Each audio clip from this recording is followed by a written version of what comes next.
Hey there, welcome to Broaderos. Tonight, we've got hours of chilling horror stories combined with soothing rain sounds to help you relax and sleep.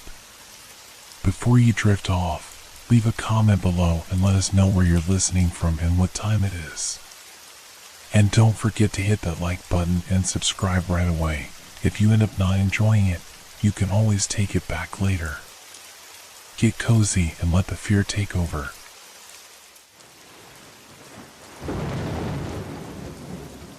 Cursed camera. Have you ever had that feeling of being watched?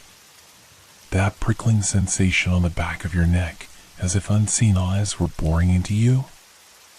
I used to dismiss such notions as paranoia, the product of an overactive imagination. But after what happened to me last summer, I'm not so sure anymore. It all started on a crisp Saturday morning in late September. I had driven out to a small town about an hour from the city, eager to spend the day browsing through antique shops and flea markets. As a freelance photographer, I was always on the lookout for vintage cameras and equipment to add to my collection. The town was quaint, with tree-lined streets and old brick buildings that seemed frozen in time. I parked my car on the main street and began my hunt, popping in and out of shops filled with dusty relics and forgotten treasures. It was in the third shop that I found it. The place was dimly lit and cramped, with shelves upon shelves of odds and ends. The musty smell of old books and mothballs hung heavy in the air. As I made my way through the narrow aisles, something caught my eye, a gleam of metal peeking out from behind a stack of yellowed magazines. I reached out and carefully extracted the object. It was a camera, unlike any I'd ever seen before. The body was made of a dark, tarnished metal, with intricate engravings covering its surface. The lens was crystal clear, despite the camera's apparent age. There was no manufacturer's logo or identifying marks that I could see. "Interesting piece, isn't it?" a voice said, startling me. I turned to see an elderly man standing behind the counter, his rheumy eyes fixed on the camera in my hands. "That one's been here longer than I have, I reckon. Do you know anything about it?" I asked, running my fingers over the cool metal surface. The old man shook his head slowly. "Not much, I'm afraid. It came with the shop when I bought it. Oh, must be 4 years ago now. Previous owner said it was special, but he never elaborated. Funny thing is, no one's ever shown much interest in it before you." I turned the camera over in my hands, feeling its weight. There was something alluring about it, a sense of history and untold stories. "How much?" I asked, already knowing I was going to buy it regardless of the price. The old man named a surprisingly low figure, and I paid without haggling. As I left the shop, camera tucked safely in my bag, I could have sworn I felt the old man's eyes following me out the door. The rest of the day passed in a blur. I visited a few more shops, but my mind kept wandering back to my new acquisition. By mid-afternoon, I decided to head home, eager to examine the camera more closely.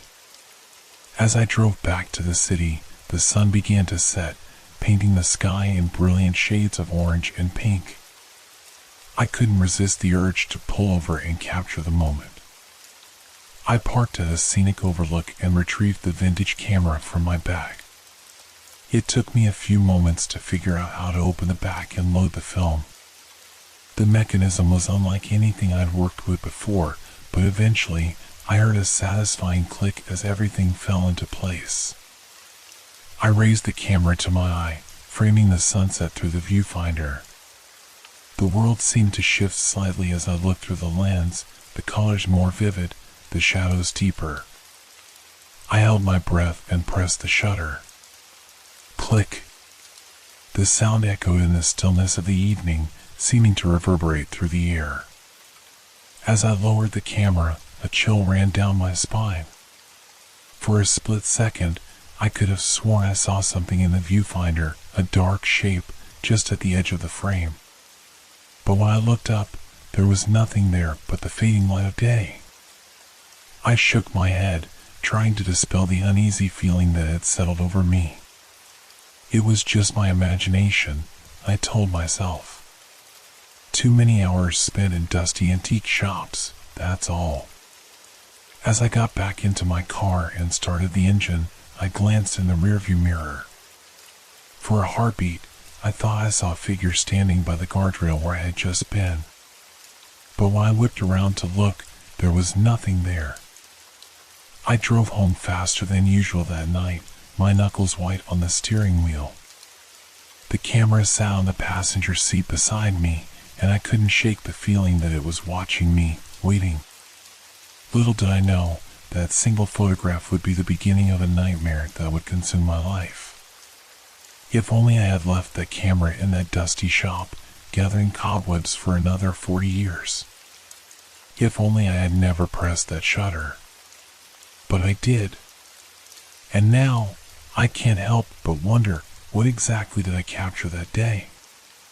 And more importantly, what have I unleashed? The next morning, I woke with a start, my heart racing from a dream I couldn't quite remember. Sunlight streamed through the gaps in my curtains, and for a moment, the events of the previous day felt distant and hazy. But as I sat up in bed, my eyes fell on the vintage camera sitting on my dresser, and everything came rushing back. I spent the morning researching the camera, hoping to find some information about its origins. But despite hours of scouring the internet and flipping through photography books, I came up empty-handed. The camera remained a mystery, its intricate engravings and unusual design unlike anything I'd ever seen before. By mid-afternoon, my curiosity got the better of me. I decided to develop the film from yesterday's sunset photo. I had my own darkroom set up in a spare closet, a luxury I'd allowed myself when I moved into this apartment. As I worked in the dim red light, I couldn't shake a growing sense of unease. The chemicals seemed colder than usual, and the silence of the darkroom felt oppressive. When I finally hung up the print to dry and switched on the main light, I nearly dropped the tray I was holding. The photograph was wrong.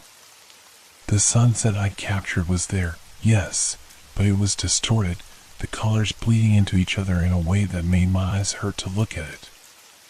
And there, at the edge of the frame, was a dark shape, the same one I thought I'd glimpsed in the viewfinder. I leaned in closer, squinting at the shadowy form. It looked almost human, but something about its proportions was off. The arms were too long, the head misshapen. A chill ran down my spine as I realized the figure seemed to be looking directly at the camera, at me. I tore my eyes away from the print, my heart pounding. This had to be some kind of mistake, a quirk of the old camera or a problem with the developing process. But deep down, I knew that wasn't true. I'd developed countless photos over the years, and I'd never seen anything like this. As if in a trance, I found myself reaching for the camera again. I needed to know if this was a one-time occurrence or if. I couldn't even finish the thought. I loaded a new roll of film with trembling hands and left my apartment, the camera hanging heavily around my neck. I wandered the streets of my neighborhood, taking photos at random, a cat sunning itself on a windowsill, an old man feeding pigeons in the park, a young couple walking hand in hand.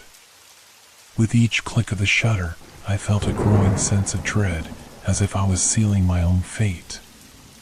When I returned home, I immediately went to develop the new photos. As the images slowly appeared in the chemical bath, I felt the blood drain from my face. Each photo was distorted, the familiar scenes of my neighborhood transformed into nightmarish landscapes. And in every single one, there was that shadowy figure, always at the edge of the frame, always seeming to stare directly at me. But it was the last photo that truly chilled me to the bone. It was the picture of the young couple I'd seen in the park.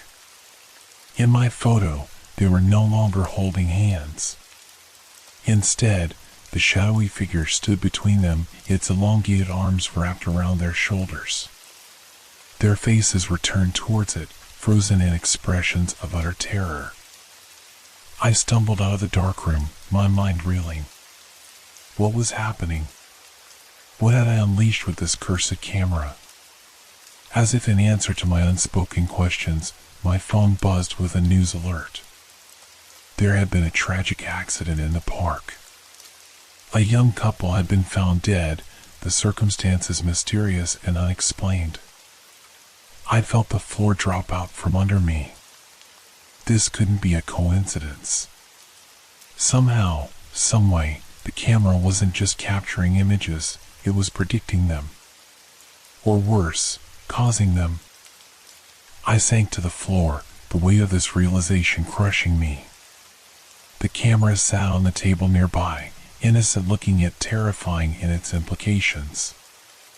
I knew I should destroy it, bury it, get rid of it somehow. But a small, dark part of me whispered that it was too late. I was already a part of this now, whether I liked it or not. As the sun set outside my window, casting long shadows across my living room, I made a decision. I had to understand what was happening. I had to find out the truth about this camera, no matter the cost. Little did I know, that decision would lead me down a path from which there was no return. I picked up the camera, its weight familiar yet foreboding in my hands. My finger hovered over the shutter button. One more photo, I told myself. One more, and then I'll figure out what to do. Click. The sound echoed in my quiet apartment, and I felt a shiver run down my spine. What had I captured this time? And more importantly, what horrors had I just set in motion? The next few days passed in a blur of paranoia and sleepless nights. I couldn't shake the feeling that I was being watched, that every shadow held a lurking presence just waiting to emerge. The camera sat on my desk, untouched since that last fateful photograph, but its presence seemed to fill my entire apartment. I threw myself into research, desperate to find any information about the camera's origins or similar occurrences. I scoured online forums, reached out to photography experts, and even contacted the old man from the antique shop. But every lead turned into a dead end, leaving me more frustrated and terrified than before. It was on the fourth night that things took a turn for the worse. I had finally managed to fall into a fitful sleep when a sound jolted me awake. It was the unmistakable click of a camera shutter. My eyes flew open, heart pounding in my chest. The room was pitch black, but I could sense a presence, something watching me from the shadows. I fumbled for the lamp, my fingers trembling as they searched for the switch. Light flooded the room, and I gasped. The camera was no longer on my desk. Instead, it sat on my nightstand, its lens pointed directly at me. I scrambled out of bed, my back pressed against the wall, eyes fixed on the seemingly innocent object that had become the source of my nightmares. How had it moved? I lived alone, and I knew for certain I hadn't touched it since that last photo. As I stood there, paralyzed with fear, a horrible thought crept into my mind. What if the camera wasn't just predicting events? What if it had a will of its own? The next morning, I decided I needed to get out of the apartment. The walls felt like they were closing in on me, and I couldn't shake the feeling of being watched. I grabbed my keys and headed for the door, purposely leaving the camera behind. As I reached for the doorknob, I froze. There, lying on the floor as if it had been slipped under the door, was a photograph. With trembling hands, I picked it up. It was a picture of me, sleeping in my bed, taken from the exact angle where the camera had been sitting on my nightstand. But that wasn't the most terrifying part. In the photo, the shadowy figure loomed over me, its elongated fingers reaching towards my face. I dropped the photo as if it had burned me, stumbling backward. This couldn't be happening. It had to be some kind of sick joke. But deep down, I knew it wasn't. In a panic, I ran back to my bedroom. The camera was exactly where I'd left it on the desk, seemingly innocent. But now I knew better. This thing, whatever it was far from innocent. I knew I should destroy it. Smash it to pieces, burn it, anything to stop whatever was happening. But as I reached for it, my hands shook uncontrollably. I couldn't do it. Whether out of fear or morbid curiosity, I couldn't bring myself to destroy the camera. Instead, I did the unthinkable. I picked it up and left the apartment, the weight of it heavy around my neck. I had to understand what was happening, had to see for myself what this thing was capable of. I wandered the city in a daze, the camera like a lead weight against my chest. Every so often, almost against my will, I would raise it to my eye and take a photo. Click. Click. Click. Each shutter sound felt like a countdown to something terrible. As the day wore on, I began to notice strange things. People would flinch as I walked by, their eyes darting nervously to the camera. A child burst into tears as I passed, pointing at something behind me that I couldn't see. It was late afternoon when I saw the news report on a TV in a store window. A series of tragic accidents had occurred throughout the city. A car crash at an intersection I had photographed earlier. A fire in a building I had captured just an hour ago. And in each report, witnesses described seeing a strange, shadowy figure at the scene. My blood ran cold as I realized the truth. The camera wasn't just predicting these events.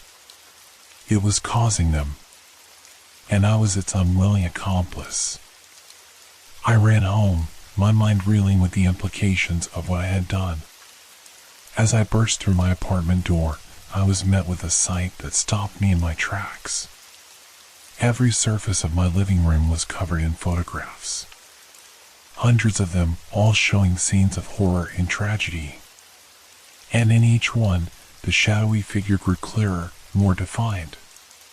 It was no longer just a shape at the edge of the frame.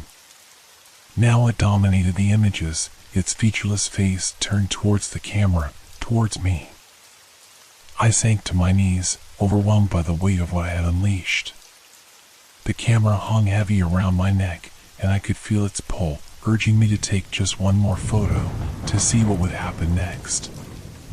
As the sun set outside, casting long shadows across the room, I realized I was at a crossroads. I could destroy the camera now, try to end this nightmare before it went any further. Or I could give in to its dark allure, see how deep this rabbit hole truly went.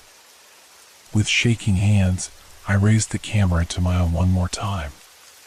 The world shifted in the viewfinder, reality bending and twisting. And there, just beyond the lens, I saw the shadowy figure reaching out towards me. Click. The moment I pressed the shutter, I knew I had made a terrible mistake. A bone-chilling coldness swept through my body, and for a split second, the world around me seemed to flicker like a faulty television screen. When everything settled, I found myself staring at my own reflection in the lens of the camera. But it wasn't just me I saw staring back. The shadowy figure loomed behind my reflection, its featureless face now inches from my own. I dropped the camera with a strangled cry, scrambling backward until my back hit the wall. The camera clattered to the floor, but didn't break. Instead, it slowly rotated until its lens was facing me once again. That night, sleep eluded me entirely. I sat huddled in the corner of my bedroom, eyes fixed on the camera that I placed on the dresser across the room. Every so often, I could have sworn I saw it move slightly, adjusting its position like a predator tracking its prey. As dawn broke, casting sickly gray light through my windows, I made a decision. I couldn't destroy the camera. Something deep inside me recoiled at the very thought, but I couldn't keep it either. I had to get rid of it, put as much distance between it and me as possible. With trembling hands, I picked up the camera, wrapped it in a thick cloth, and shoved it into a backpack. I left my apartment without looking back, not even bothering to lock the door behind me. I took a bus to the outskirts of the city, then started walking. My plan, if you could call it that, was to bury the camera deep in the woods where no one would ever find it. As I trudged along a rarely used hiking trail, the weight of the backpack seemed to increase with every step. Hours passed, and the sun climbed high in the sky. The forest around me grew denser, the trail narrower. Eventually, I veered off the path entirely, pushing through thick underbrush until I found a small clearing. This is it, I thought. This is where I'll bury this cursed thing and be done with it forever. But as I knelt to dig a hole with my bare hands, a twig snapped behind me. I whirled around, my heart pounding in my chest. There, at the edge of the clearing, stood a hiker. He was an older man with a weathered face and kind eyes. "Are you all right?" he called out, concern evident in his voice. "You look a bit lost." For a moment, I was speechless. This was the first normal interaction I had in days, and it felt surreal. I'm fine," I managed to stammer out. "Just taking a break." The man nodded, but didn't move. "That's quite a nice camera you've got there," he said, gesturing to my backpack where the cloth had slipped, revealing part of the camera. Before I could stop myself, I blurted out, "Do you want it?" The hiker looked taken aback. "Pardon?" "The camera," I said, my words tumbling out in a rush. "It's yours if you want it. Free of charge. I can't keep it anymore." A look of confusion crossed the man's face, quickly replaced by one concern. "Son, are you sure you're all right? Maybe we should get you back to town, get you some help." "No," I shouted, startling both of us. "No, I'm fine. Please, take the camera. Please." Slowly, cautiously, the hiker approached me. I held out the backpack, my hands shaking. He took it gently, peering inside at the cloth-wrapped camera. "It's a beautiful piece," he murmured, unwrapping it slightly. "But are you sure you want to give it away?" I nodded vehemently. "Yes. It's yours now. But please, be careful with it. It's special." The hiker gave me an odd look but nodded. "Well, thank you. I'll take good care of it." As he turned to leave, a wave of relief washed over me. It was done. I was free. But then, just as the hiker reached the edge of the clearing, he raised the camera to his eye, pointing it back at me. "No!" I screamed, lunging forward. "Don't dash."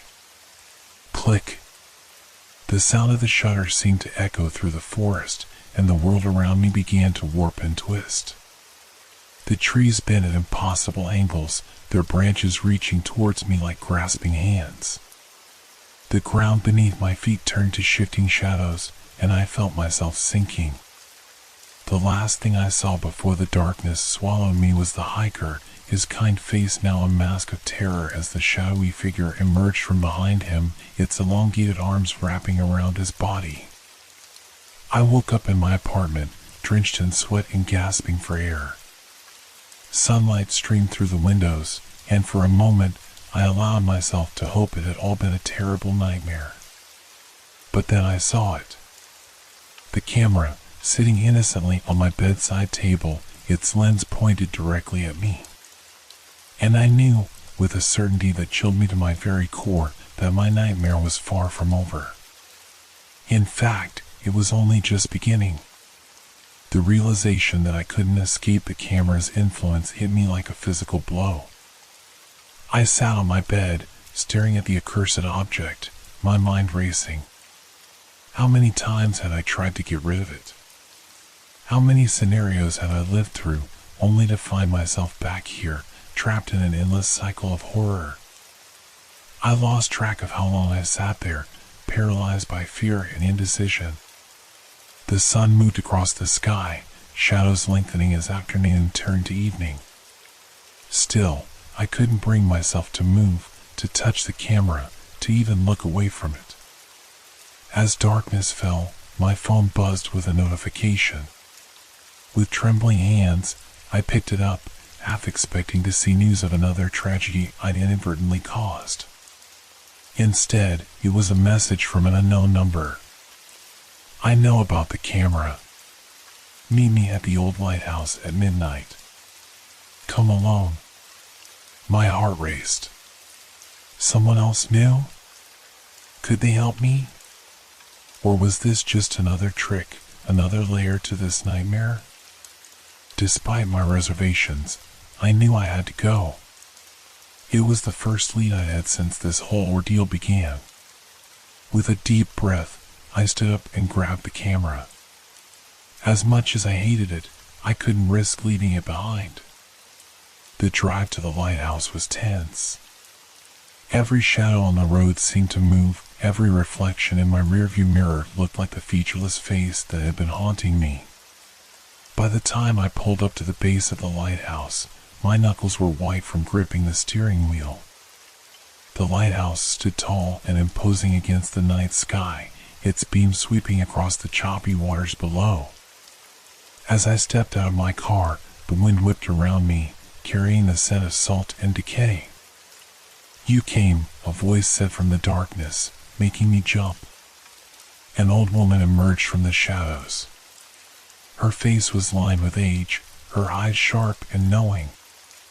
In her gnarled hands, she held an object wrapped in cloth, a shape I recognized all too well. "You have one too," I breathed, gesturing to the bundle in her hands. She nodded gravely.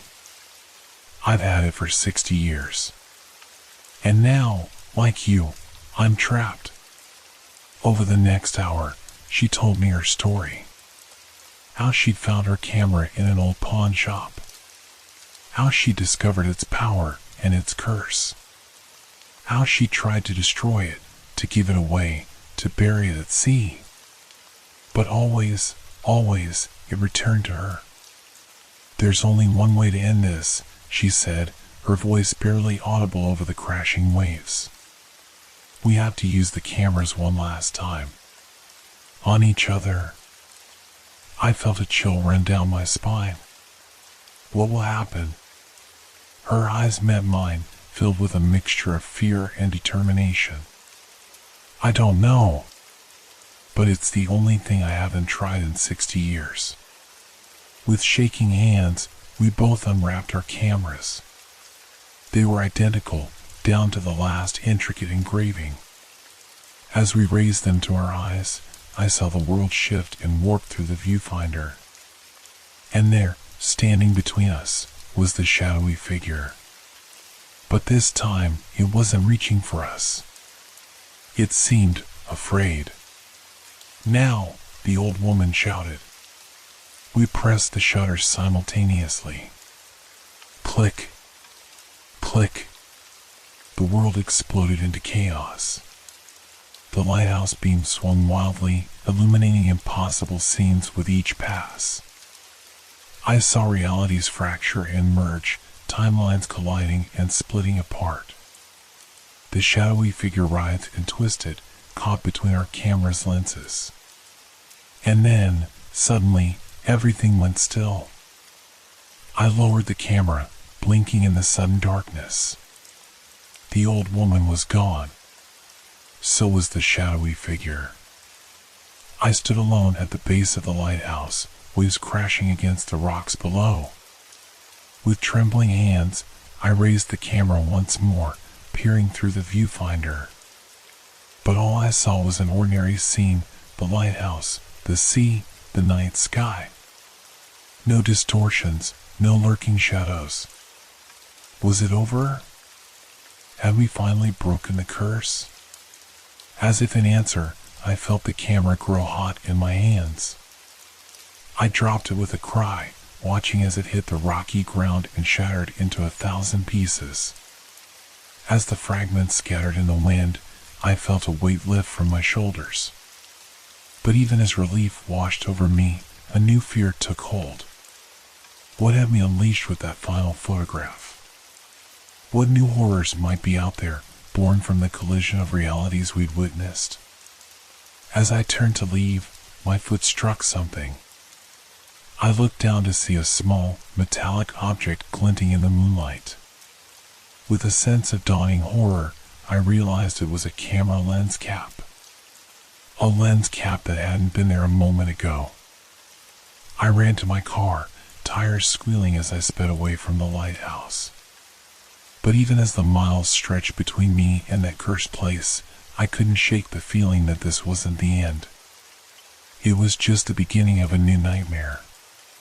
In the rearview mirror, for just a split second, I thought I saw a shadowy figure sitting in the back seat, raising a camera to its featureless face.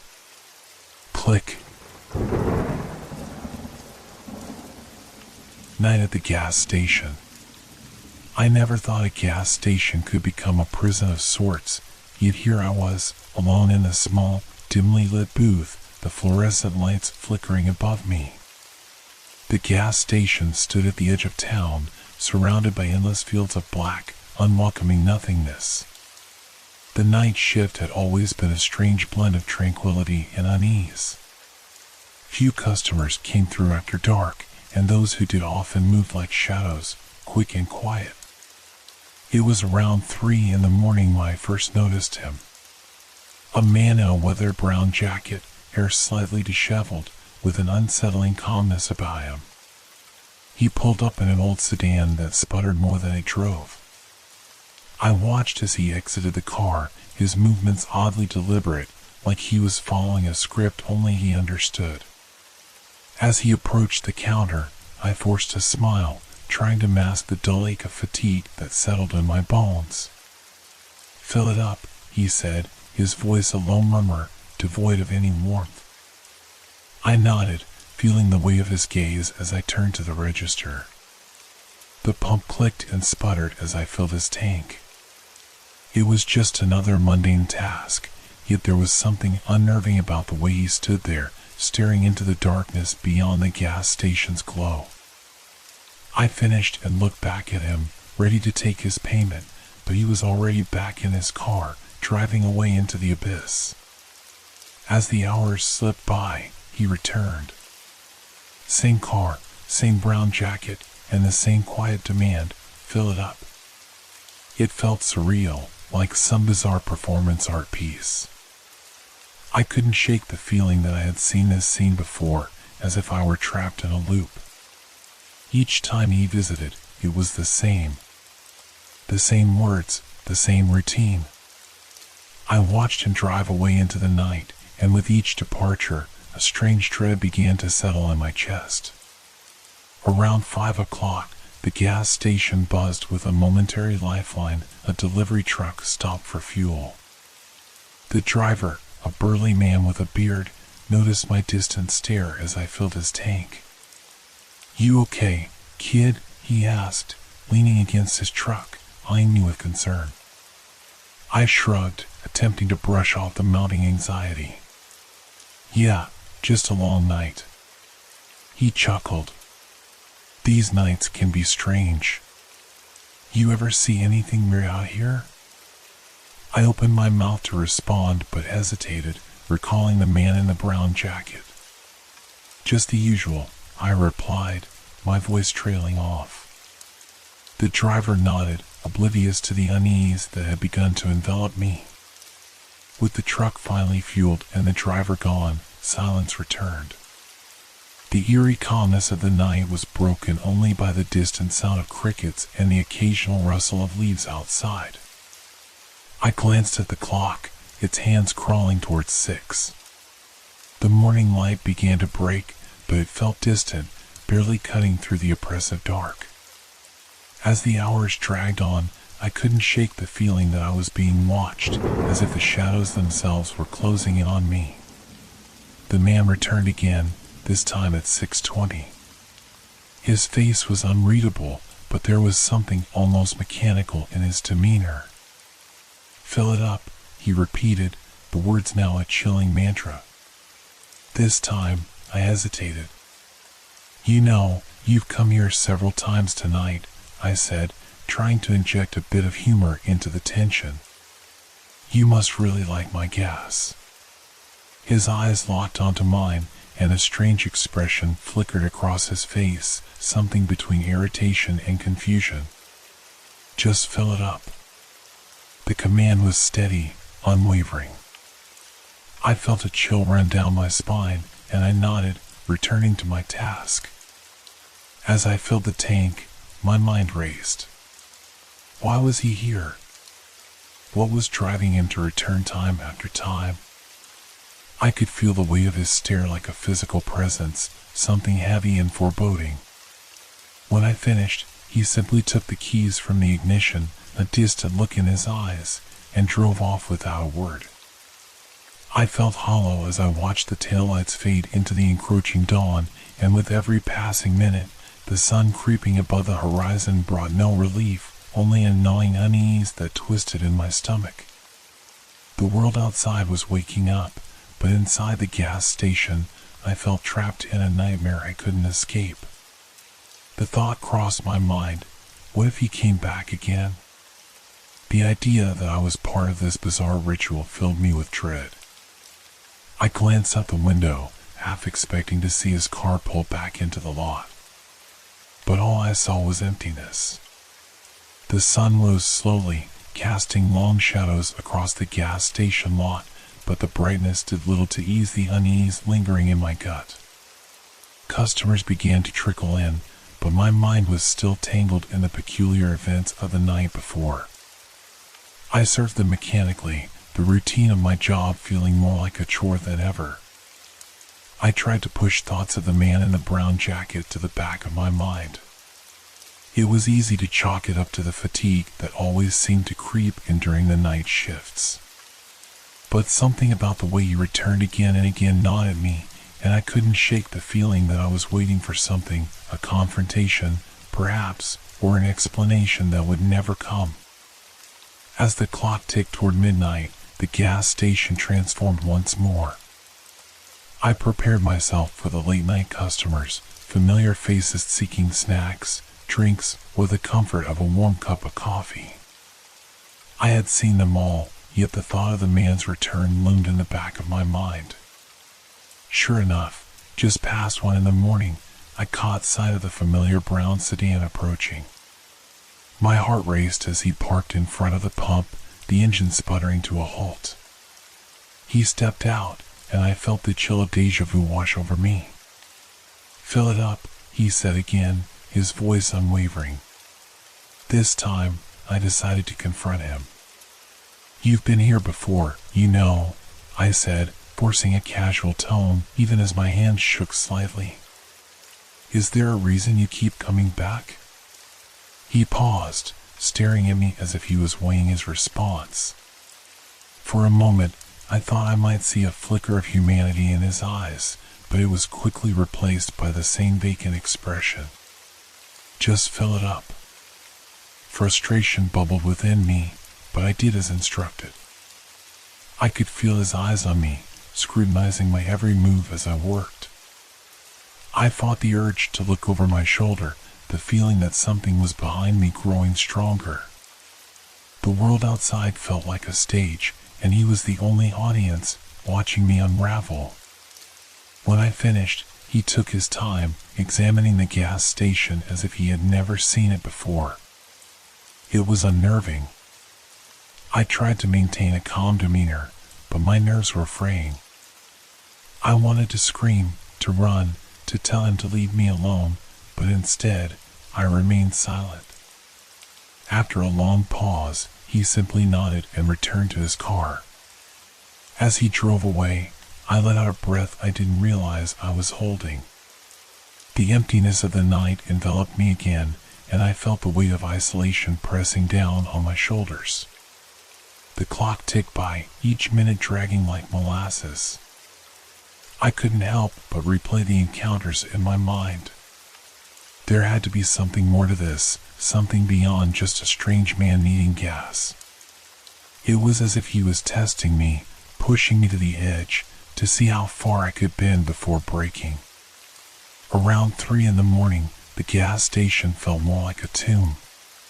The flickering lights above cast ghostly shadows, and I could swear I heard whispers, faint and teasing, slipping through the cracks of my sanity. I leaned back in my chair, rubbing my temples, desperate to shake the feeling of being watched. When the doorbell chimed, it startled me out of my thoughts. I looked up to see a young woman standing at the counter, her eyes wide with sleep. "Do you have coffee?" she asked, her voice soft. "Yeah, just brewed a fresh pot," I replied, forcing a smile as I poured her a cup. As she took it, I couldn't help but notice the way her gaze darted around the gas station as if she could sense the darkness lurking in the corners. "It's pretty quiet tonight, huh?" she remarked, her voice laced with uncertainty. I nodded, feeling a strange bond with her. "Yeah, it's usually like this. Just me in the shadows." My voice held a trace of bitterness that I didn't intend to reveal, but she didn't seem to notice. "Must be boring," she said, glancing toward the door. "You should get a radio or something. Or I could just keep watching for weird customers," I replied, trying to inject a bit of humor into the conversation.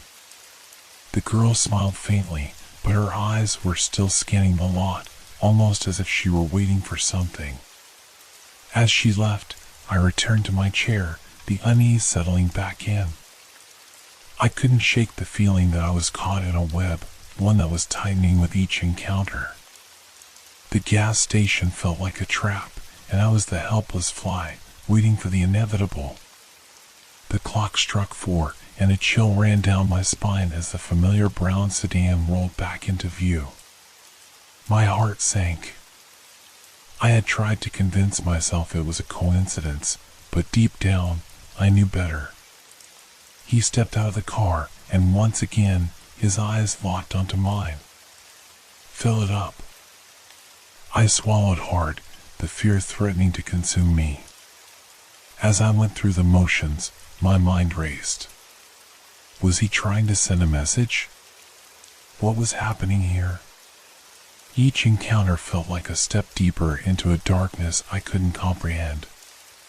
The realization struck me with a terrifying clarity. This wasn't just about gas.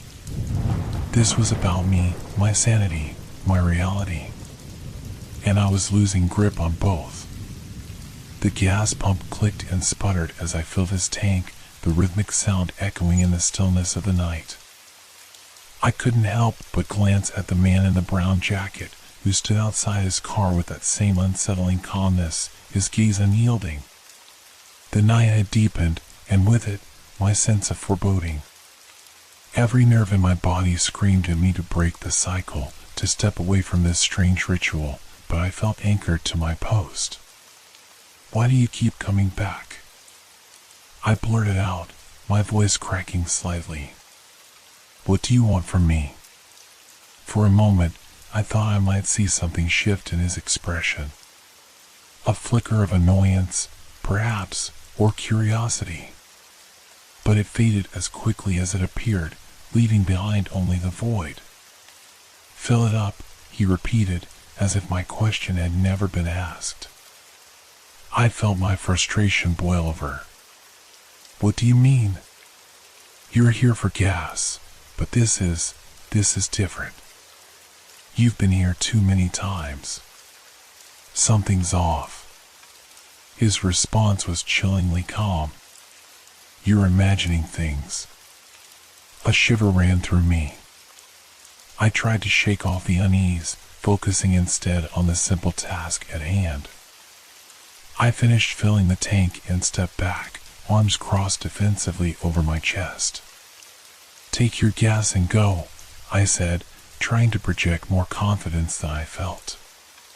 As he climbed back into his car, I felt a surge of relief, but it was short-lived. The moment he drove off, I was left alone once more with the oppressive silence of the gas station.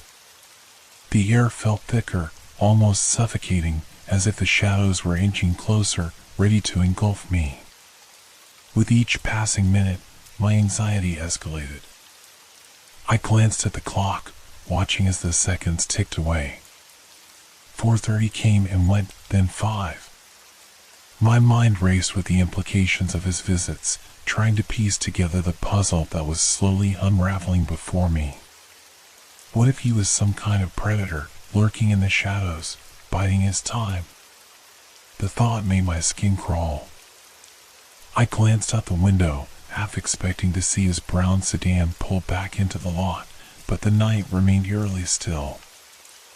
I wanted to convince myself it was over, that he had moved on, but a nagging feeling told me otherwise. Just then, the doorbell chimed, breaking through the oppressive silence. A woman walked in, her face pale, eyes wide with fear. "Is it safe here?" she asked, her voice trembling slightly. I blinked, taken aback by her sudden appearance and the urgency in her tone. Yeah. It's just a gas station." "Why?" "I don't know," she said, glancing nervously over her shoulder. I saw a car parked up there. It's been idling for a while. It looks suspicious." My heart raced. I moved to the window, peering out into the darkness. The shadows obscured everything, but in the distance, I could make out a vehicle, dark and unmoving. "I don't see anything," I said, but my pulse quickened at the thought. "Maybe I'm just being paranoid," she said, but there was a tremor in her voice. "I've had a rough night." "What do you mean?" I asked, suddenly curious. "What happened?" She took a shaky breath, her gaze flicking back toward the door. "I was driving home from a friend's place, and I swear I saw someone following me.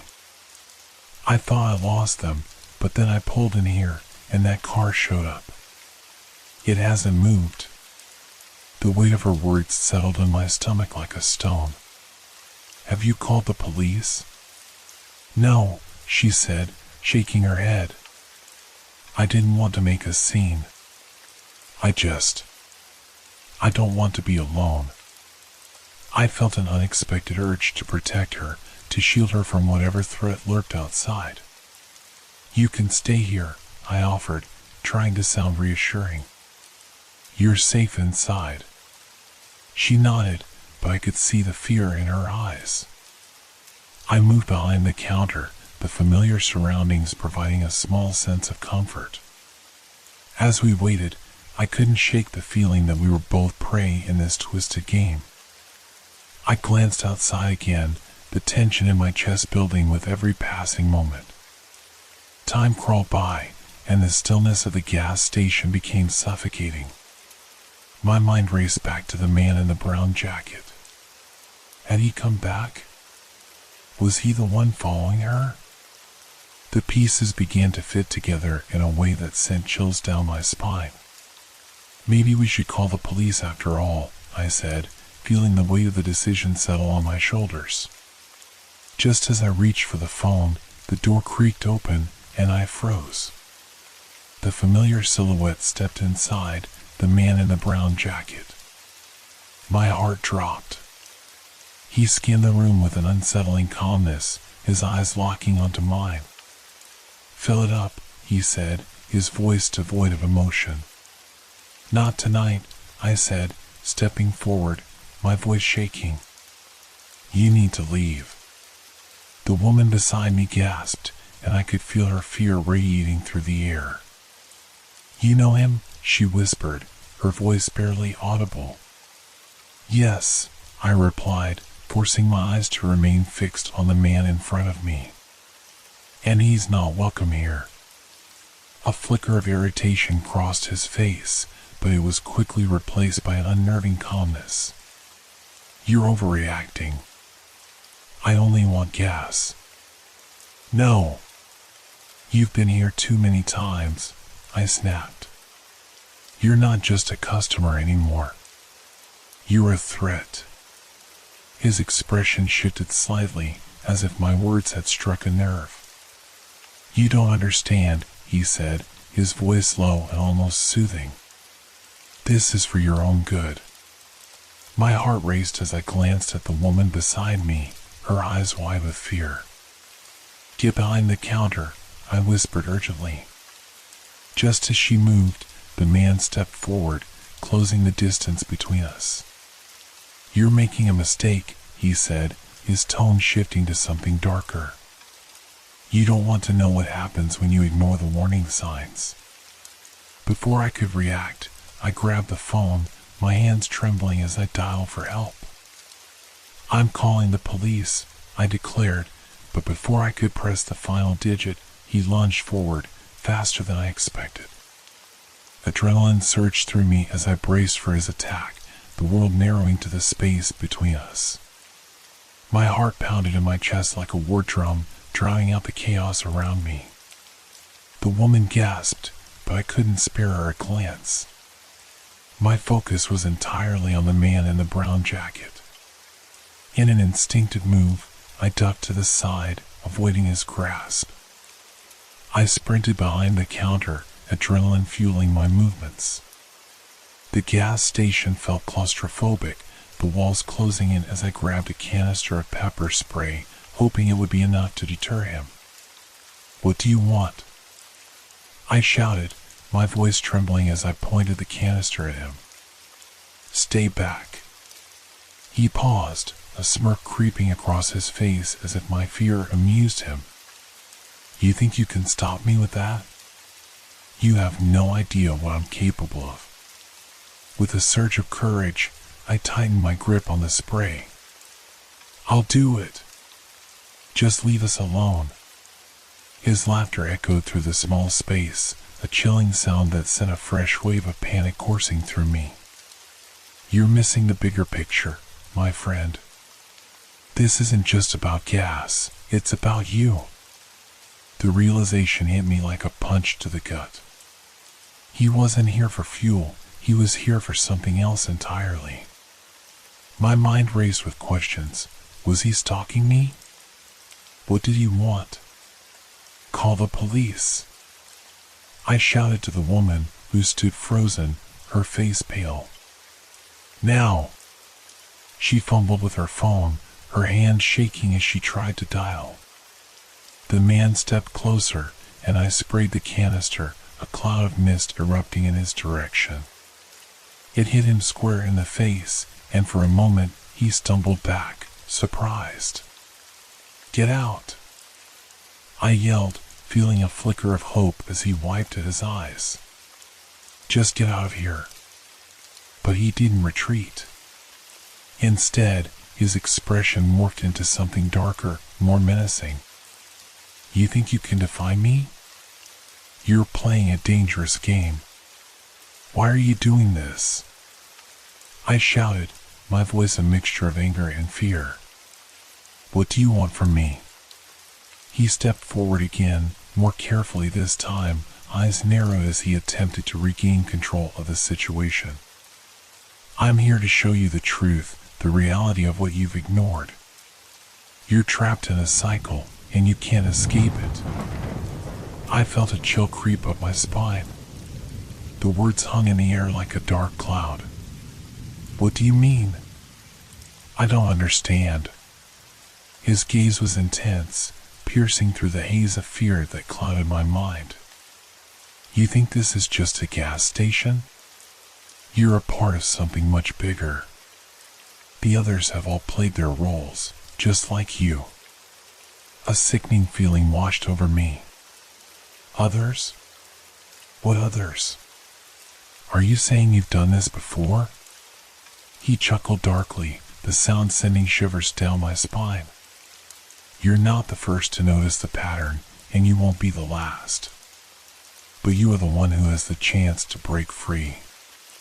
Before I could respond, the door swung open and the sound of sirens pierced the night. The police had arrived. Relief flooded through me, but the man in the brown jacket merely tilted his head, a smirk still plastered across his face. You think they can save you? He said, amusement lacing his voice. You're too deep in this to be rescued. The woman beside me finally dialed through, her voice shaking as she explained the situation to the dispatcher. I could hear the faint sound of sirens getting closer, but a sense of dread settled in the pit of my stomach. What if the police were too late? What if this was all part of his plan?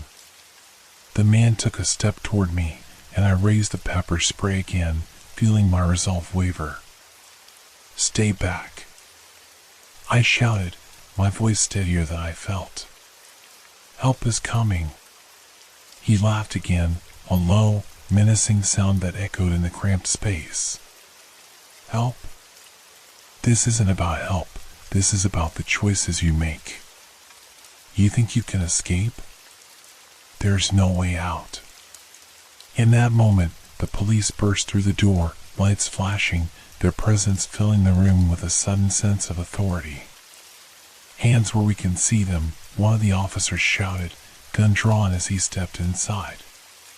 The man's expression shifted, the playful demeanor replaced by cold calculation. I suggest you leave while you still can, he said, his voice low and dangerous. Step away from the clerk, one of the officers commanded, positioning himself between the man and me. I could hardly breathe as the scene unfolded before me. The man raised his hands, but the glint in his eye told me he wasn't done yet. You think you can protect him? He asked, a hint of menace returning to his voice. You have no idea what's coming. In a sudden, swift motion, he lunged for the door, shoving one of the officers aside. Chaos erupted as the officers scrambled to restrain him, the gas station filling with shouts and commotion. I stood frozen, my heart racing as the situation spiraled out of control. Get him! I yelled, my voice lost in the chaos as the man fought against the officers. He was strong, unnaturally so, and for a moment, I feared he might break free. Finally, they tackled him to the ground, securing him with handcuffs. The woman beside me sighed in relief, her face pale but eyes wide with a mix of fear and disbelief. As they led him outside, I could see the intensity of his gaze locked onto me, a promise lingering in his eyes. You can't escape this, he shouted, his voice echoing as they shoved him into the back of a police car. I collapsed against the counter, shaking as the adrenaline left my system. The officer who had confronted him turned back to me, his expression a mix of concern and disbelief. Are you okay? He asked, his voice firm but kind. I think so, I stammered, feeling a wave of exhaustion wash over me. I didn't understand what was happening. He just kept coming back. The officer nodded, glancing toward the door. We'll take it from here. You did the right thing by calling us. As they prepared to leave, I caught one last glimpse of the man in the brown jacket, his expression unyielding. He leaned against the car, eyes locked onto mine, a chilling smile spreading across his face. This isn't over, he said, his voice low but clear. You'll see. The gas station was finally silent, but I felt anything but safe. The oppressive weight of the night clung to me like a shroud, and the eerie calm that followed the chaos only intensified my anxiety. As the police secured the scene, I leaned against the counter, my heart still racing, battling the thoughts swirling in my mind. The officer returned to my side, his brow furrowed. You're sure he didn't threaten you directly? No, I replied, shaking my head, but he knew things. He said I was part of something larger, something that had happened before.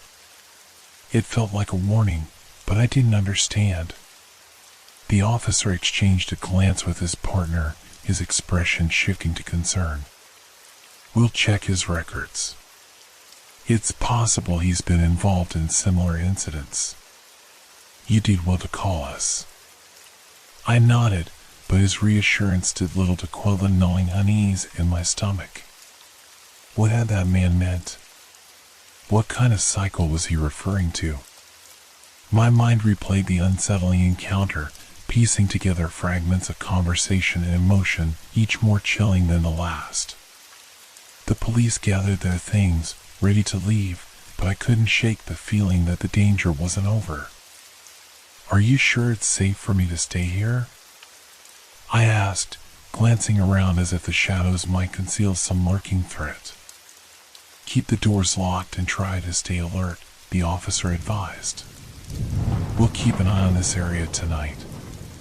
If anything feels off, don't hesitate to call again. They left, and I was alone once more, the gas station a lonely island in the vast darkness. I turned the lights up brighter, desperate to chase away the shadows. Hours passed slowly, each minute stretching endlessly as I wrestled with my thoughts. Finally, around 6 o'clock, the sun began to rise, casting a weak glow through the windows. I felt slightly more at ease, hoping the daylight would wash away the dread of the night. As I restocked the shelves and cleaned the counter, I tried to focus on mundane tasks, hoping to dispel the anxiety that clung to me. But the memory of the man lingered like a ghost. I couldn't shake the feeling that this wasn't the end. The truth of his words gnawed at me, a constant whisper in the back of my mind. What if I was indeed caught in a cycle? What if I was destined to repeat this nightmare over and over? As I cleaned, I caught a glimpse of my reflection in the glass door, a pale face, eyes wide with fear. I looked away quickly, not wanting to confront the truth staring back at me. It felt like a taunt, a reminder of my vulnerability. The sun rose higher, illuminating the gas station in a warm glow, but the warmth did little to chase away the chill that had settled in my bones. I could hear the distant sounds of morning life starting up, a car horn, the rumble of a truck on the highway, but it felt distant, almost unreal. Around 7, I heard the sound of tires crunching on gravel. I looked up, heart racing, expecting the worst, but instead saw a familiar face. It was the woman who had come in during the confrontation, her expression tense but relieved as she spotted me. I didn't know if I should come back, she admitted, stepping cautiously inside. I was scared. I felt a rush of empathy. You don't have to be afraid anymore. He's gone, at least for now. She nodded, but I could see the doubt etched on her face. I just can't shake the feeling that he'll come back. What if he's not finished? I know, I said, my voice steady but laced with uncertainty. He said it wasn't over. But we can't let fear control us. Did you call the police again? She asked, glancing toward the door as if expecting him to burst through at any moment. I did. They said they'd keep an eye on things. I think for now, we just need to stay alert. We moved about the gas station together, the mundane task of stocking shelves grounding us in the present moment. I felt a strange bond forming between us, two people connected by fear and shared experience. As we worked, I tried to make conversation, to lighten the mood. So, what brought you out at such a late hour? I asked, attempting to bridge the silence. I was visiting a friend, she said, her voice quieter now. But I don't think I'll be driving out at night again anytime soon. A nervous laugh escaped me. Yeah, I can understand that. Then, just as I was beginning to feel a sense of normalcy return, I heard it, a faint sound outside, the rumble of a car engine. My stomach dropped as I glanced toward the window, dread pooling in my chest. The same brown sedan rolled into view, slowly pulling up in front of the gas station. My heart raced, the world around me falling silent. "It's him," I whispered urgently, panic rising within me.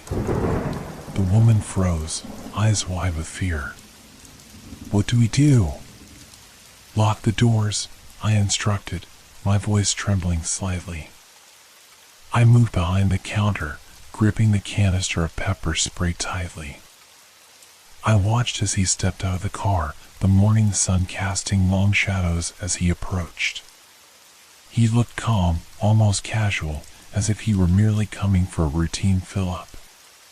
But I could see the menace lurking beneath the surface. "Let's stay quiet," I whispered, my heart pounding in my ears. He strolled toward the entrance, pausing for a moment to glance through the window. His gaze seemed to pierce through the glass, and I felt exposed, vulnerable. He could sense our fear, and it only fueled his determination. With a sudden jolt, he yanked the door open, a wide smile spreading across his face. "Good morning."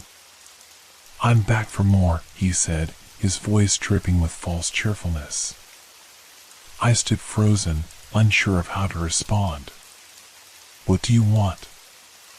I demanded, trying to sound brave despite the fear coursing through my veins. "Oh, just some gas," he replied, the smile never leaving his face. "But I've been thinking. We need to have a little chat, don't you think?" "Leave us alone," I shouted, the words bursting out before I could stop them. He stepped forward, his demeanor shifting. "You really shouldn't have done that. It's not safe to provoke me." The woman beside me grabbed my arm, her grip tight as she stared at him with wide, terrified eyes. "What do we do?" I took a deep breath, my mind racing. "Call the police," I shouted at her, desperately trying to buy time. "Tell them he's back."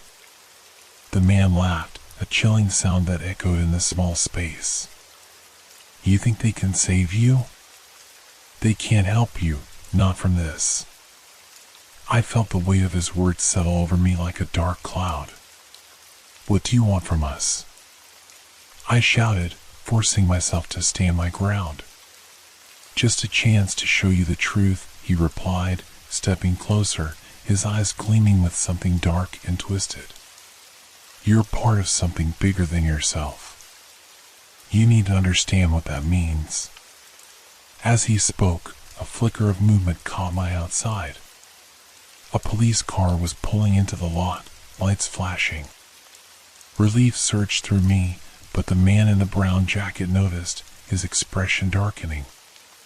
"Time's up," he said, his voice lowering to a growl. "But I'll be back. You can't escape me." He turned on his heel, storming out of the gas station just as the officers stepped through the door, guns drawn. "What's going on?" one of them demanded, scanning the room. "He was just here," I shouted, trying to make sense of the chaos. "He threatened us." The officer nodded, gesturing for us to step aside as they moved to secure the scene. "Stay back," he ordered. "We'll handle this." The officers rushed outside, and I felt a flicker of hope as they pursued him. But just as quickly, doubt settled in. Would they catch him? Or would he slip away again, only to return when I least expected it? As I stood there, heart racing, I realized this was only the beginning. The man in the brown jacket had become a part of my life, and no matter what I did, I couldn't shake the feeling that he would return. I was caught in a web of fear, uncertainty, and a truth I could barely comprehend. The sun rose higher in the sky, light flooding the gas station, but I felt anything but safe. The cycle was far from over, and the shadows of the night still loomed, waiting for the right moment to strike again. Hope your dreams are filled with fear. Good night.